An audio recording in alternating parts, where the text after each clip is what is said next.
आज मस्जिद अक्सा पर दौराने नमाज मस्जिद अक्सा के अंदर सबसे बड़ा हमला किया गया है और 150 से जायद नमाजियों को भस्म कर दिया गया है, जख्मी कर दिया गया है। और दौराने नमाज जब वो इबादत कर रहे थे उस वक्त उन पर फायरिंग की गई है और मस्जिद अक्सा के अंदर धुआं ही धुआं था। मकबूजा फ़लस्तीन के अंदर आज यहूदियों ने फिर हमला कर दिया है। मस्जिद अक्सा के अंदर यहूदियों ने धावा बोला है। आज सुबह सवेरे नमाज फजर के बाद जुमे के रोज़ यहूदी दहशतगर्द सहयूनी फ़ौज ने हमला किया है। नाज़रीन, आप जानते हैं मुत्तहिदा अरब इमारात को, बहरीन को, मराकश को, सूडान को, यहाँ तक कि सऊदी अरब को, कतर को और दीगर मुल्कों को इसराइल एक तरह से राम कर चुका है और वो अब फ़लस्तीन के हवाले से आवाज़ बुलंद नहीं करते हैं। साथियों, आज कई घंटों तक जो इजराइल की फ़ौज है वो अल अक्सा के अंदर घुसकर बाकायदा फायरिंग करती रही, गिरफ्तार, ये सब चीज़ें जो है वो चलती रही। इजराइल का ये कहना है कि पिछले कुछ समय से, ख़ास तौर पर पिछले 2-3 हफ्तों से, जो फ़िलिस्तीन की टेरिटरी है वहाँ से लोग अंदर इजराइल में आ रहे थे और बाकायदा आतंक मचा रहे थे। जो इजरायली सिटीजन्स हैं उनको बाकायदा मारा जा रहा था, जख्मी किया जा रहा था, टॉर्चर, मतलब ये सब चीज़ें चल रही थी, जिसके परिणाम स्वरूप इजराइल ने ये चीज़ करी। पूरी चीज़ क्या है उधर हम चलते हैं। आप चैनल को सब्सक्राइब करके बेल आइकन दबा दें। पहले ये बदमाशी मस्जिद के बाहर करते थे, लेकिन अब ये हमला मस्जिद के अंदर किया गया है। यानी इन ताकतों के अंदर इतनी जुर्रत आ चुकी है कि ये मस्जिद के अंदर अपने गंदे अज़ाइम, अपने गलीज जिस्म लेकर असले समेत दाखिल हुए और वहां पे जाके इन्होंने फायरिंग की और मुसलमानों को भून डाला। अब किसी मुसलमान मुल्क से ना आवाज उठेगी, ना किसी की जुर्रत है। और मस्जिद अक्सा के अंदर जो मोतकफीन थे, एतकाफ करने वाले थे, उनको मारा पीटा गया है, उनको गिरफ्तार किया गया है और इसी तरह से नमाजियों को भी मारा पीटा गया है, इबादत करने वालों को भी मारा पीटा गया है। नाज़रीन, हर साल की तरह इस साल भी माह मुक़द्दस के अंदर, माह रमज़ान के अंदर फ़लस्तीनियों पर जुल्म किया जा रहा है।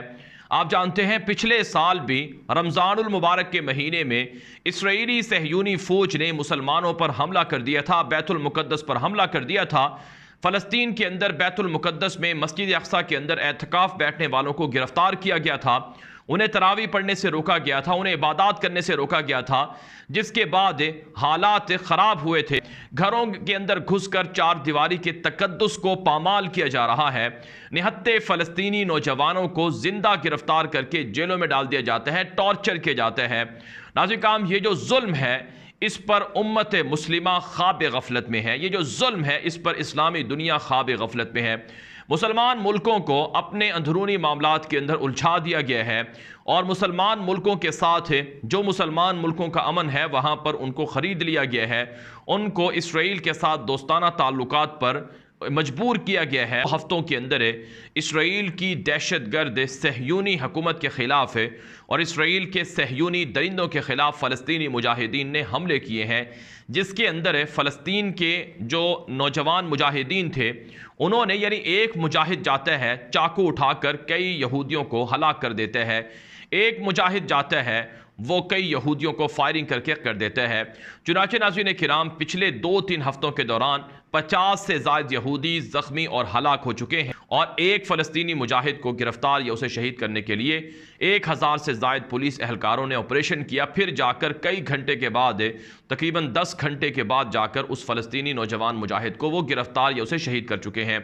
तो ये सूरत हाल है इसराइल के अंदर और फ़लस्तीन के मुसलमानों पर जो जुल्म है ये सिर्फ मगरबी पट्टी में नहीं हो रहा है, बल्कि जो गज़ा है, जो जहां पर हमास की हुकूमत है, उस पर भी जुल्म हो रहा है। फ़लस्तीन के जो हमास के लीडर हैं उनकी जानिब से कहा गया है कि इसराइल के ख़िलाफ़ अब हम जंग शुरू करेंगे।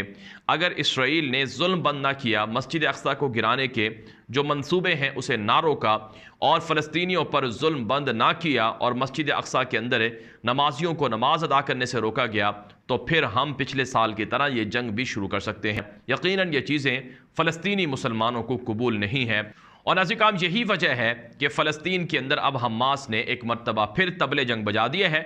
हमास की जानिब से कहा गया है कि जिस तरह से पिछले साल इसराइल के ख़िलाफ़ हमने मिसाइल्स फायर किए थे, ड्रोन हमले किए थे और जंग शुरू की थी जिससे इसराइल के तिल अबीब के अंदर तबाही फैली थी, इस मरतबा हम इससे भी ज़्यादा ख़तरनाक जंग शुरू कर सकते हैं। नाज़रीन, आप जानते हैं गुज़श्ता साल भी मई के महीने में, रमज़ान मुबारक के महीने में इसराइल और फ़लस्तीन के दरमियान जंग शुरू हुई थी। हमास की जानिब से पिछले साल फिर इसराइल की दहशतगर्द सहयूनी एयरफोर्स ने गज़ा के ऊपर बमबारी की थी और दर्जनों इमारतें तबाह कर दी गई थीं। यहाँ तक कि अल जज़ीरा के दफ्तर को उड़ा दिया गया था, जो मीडिया के इदारे थे उनको तबाह कर दिया गया था और इसके अलावा जो आम शहरियों के हस्पताल थे या आम शहरियों की इमारतें थी उन्हें तबाह किया गया था। तो एक मरतबा फिर इसराइल की सहयूनी हुकूमत और इसराइल की दहशतगर्द हुकूमत मुसलमानों पर हमला कर रही है। और आप जानते हैं दुनिया के अंदर नक्शे से भी फ़लस्तीन का नामो निशान मिटा दिया गया है। मैप के ऊपर, गूगल मैप के ऊपर और हर जगह पर इसराइल आपको नज़र आता है लेकिन फ़लस्तीन नज़र नहीं आता है।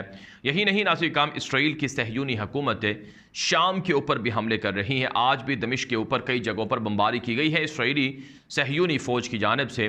वक्फे से हर हफ्ते बमबारी होती है इसराइली जंगी जहाज़ों की जानिब से। शाम के अंदर हदफ ये है कि शाम के इलाकों पर भी इसराइल का कब्ज़ा हो जाए और इसी तरह से लबनान के अंदर भी हालात को ख़राब करके यहूदी फ़ायदा उठा रहे हैं।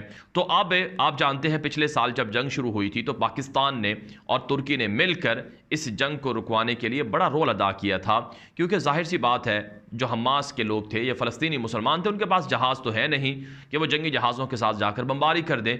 मिसाइल्स वो ज़रूर फायर कर रहे थे, रॉकेट फायर ज़रूर कर रहे थे, ड्रोन तैयारों से हमले ज़रूर कर रहे थे, लेकिन वो नतीजा खेज़ नहीं थे। नुकसान मुसलमानों को ज़्यादा था। तो उसमें इसराइल को शराइत मनवा कर इसराइल को सरेंडर करवाया गया और पाकिस्तान ने बड़ा रोल अदा किया था। वहीं नाज़रीन इकराम, एक सबब यह भी है कि इसराइल को तस्लीम करने से इमरान खान ने इनकार किया था, जिसकी सज़ा उन्हें दी गई है।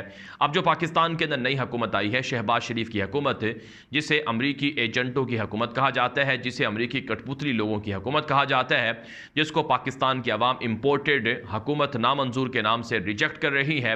और इसी तरह से इस हुकूमत के हवाले से दावा है इमरान खान का और उनकी जमात के लोगों का कि अमरीका ने पैसे देकर 300-400 मिलियन डॉलर लगाकर इस हुकूमत को लाने में रोल अदा किया है और उन्हें फ़लस्तीनी मुसलमानों के हक़ में आवाज़ें बुलंद करनी होंगी। नाज़रीन, आप जानते हैं मुत्तहिदा अरब इमारात को, बहरीन को, मराकश को, सूडान को, यहाँ तक कि सऊदी अरब को, कतर को और दीगर मुल्कों को इसराइल एक तरह से राम कर चुका है और वो अब फ़लस्तीन के हवाले से आवाज़ बुलंद नहीं करते हैं। और अब फ़लस्तीन के मुसलमानों का जो मसला है ये सिर्फ़ और सिर्फ चंद मुसलमानों का मसला रह गया है, वरना अरब रियासतें इनसे अलग हो चुकी हैं। उन्होंने सौदा कर लिया है, मस्जिद अक़सा का, बैतुल मुक़द्दस का सौदा कर लिया है। साथियों, वैसे तो जब से ये घटना की खबरें सामने आई हैं, इस घटना की, वैसे तो इसको हम देखें तो ये साफ तौर पर, खुला तौर पर जो है वो इज़राइल का और फ़िलिस्तीन का आपसी मामला है।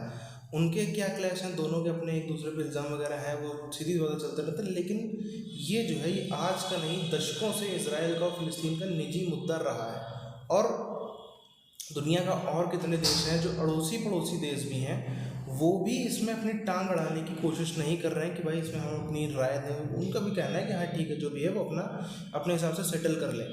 लेकिन पहले अगर हम देखें इतिहास में तो 2 ही देश ऐसे हुआ करते थे जो इसमें बीच में टांग अड़ाते थे।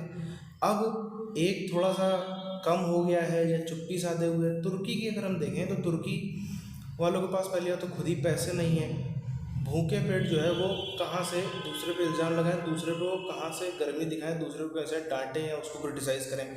तो ये उनके लिए एक बड़ी समस्या है। और उससे बड़ी समस्या ये है कि उनका खुद का जो प्रेसिडेंट है एर्दोगान, उसने इज़राइल के प्रेसिडेंट को बाकायदा इनवाइट किया है, और जो बहुत ही अच्छे तरीके से, ऐसा वैसा इनवाइट नहीं, बाकायदा अगर हम देखें पिछले 10-15 साल में गिनती के 4 ही 5 किसी देश के प्रेसिडेंट या फिर प्रधानमंत्री रहे हैं जिनको इतना अच्छा वेलकम किया गया तुर्की में, वैसा वेलकम इसराइल के प्रेसिडेंट का हुआ है। तो इस कारण से तुर्की की जनता चुप है। लेकिन पाकिस्तानियों ने फिर से इसमें वही अपनी टांग अड़ाई और आखिरी में करते करते बंदा ये तक भी बोल गया कि पिछले साल पाकिस्तान ने इज़राइल को शांत कराया था, पाकिस्तान के कहने पर इज़राइल ने जंग रोकी थी।